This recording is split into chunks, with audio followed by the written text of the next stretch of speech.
Hello, Palmist Ankur here again. I will just talk to you about the phalanges of the different hand. Usually, as you will notice, you will have this three different phalanges in each finger. Yeah, and here thumb usually will have two. Some may have three. Some may have an extra division here. So let's call it as first phalange, and this is the second, and this is the third phalange. Yeah, for each of the hands, first, two, and three, one, two, and three, one, two, and three. And this, let's say, just one and two. So this is the usual hand. The now the top the base phalanges. Let's talk only about the fingers right now, not the thumb. The base phalanges. So point to, you can say, the earthy pursuits of a person. Yeah, food, drink, more, it's more the materialistic side of a person. Yeah, and it, of course, I will talk to you in another video about the fingers, what each finger represents, so you can combine then what each finger represents with the phalange, and then you can have a more of an idea about that. So it's more about the enjoyment of the earthy pleasures of life, the base phalange. Whereas the topmost phalange, I will go again to the other extreme. The topmost phalange is more about the spiritual or mental, yeah, aspects of life. In it's the more abstract part of the hand. And whereas in the middle, which I call it as two, is the you can say is the middle ground which connects the spiritual and the earthy. So which means it's basically the execution or the harmony between your spiritual aspect of life and your earthy aspect of life, or you can say also how you execute things, how well you execute them. Yeah, and whereas of course they also, some of the phalanges, like if they have some of the markings and everything, they also will point to some health issues, but that I will cover in some other video much later on.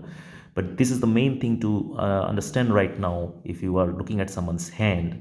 The thumb, yeah, this the topmost phalange will represent the willpower of a person, and if it's too large, then it would mean the person is quite stubborn and yeah, very difficult to make him or her budge. Could be inordinately stubborn as well if it's too large or headstrong. Whereas this represents the second phalange. The bottom phalange of the thumb represents logic. Uh, uh, yeah, but usually one pays attention more to the topmost phalange rather than the second phalange, because this, if it's too small or too large, can indicate an issue with the will or the stubbornness of a person. And sometimes you might find, for example, the base phalanges bulging of a person, especially if it is on the first or third fingers, the bulge. So, and you might probably conclude that this person probably likes to have a good food or drink, or likes to have some enjoy some material pleasures in life. So it was just an example. I will talk to you later about the phalanges in detail in another video, but this is just an introductory video on phalanges. Phalanges are a very important part of hand reading, and also what kind of markings you have on the topmost phalange, that will require another separate video. Like, is it a hole, or is it a loop, or is it an arch? What kind of marking is there on your topmost phalanges? That also is something very important, shows the character of a person very well, or you can say shows the characteristics of a person very well. So that's about it for this time, and hope to join you in another video.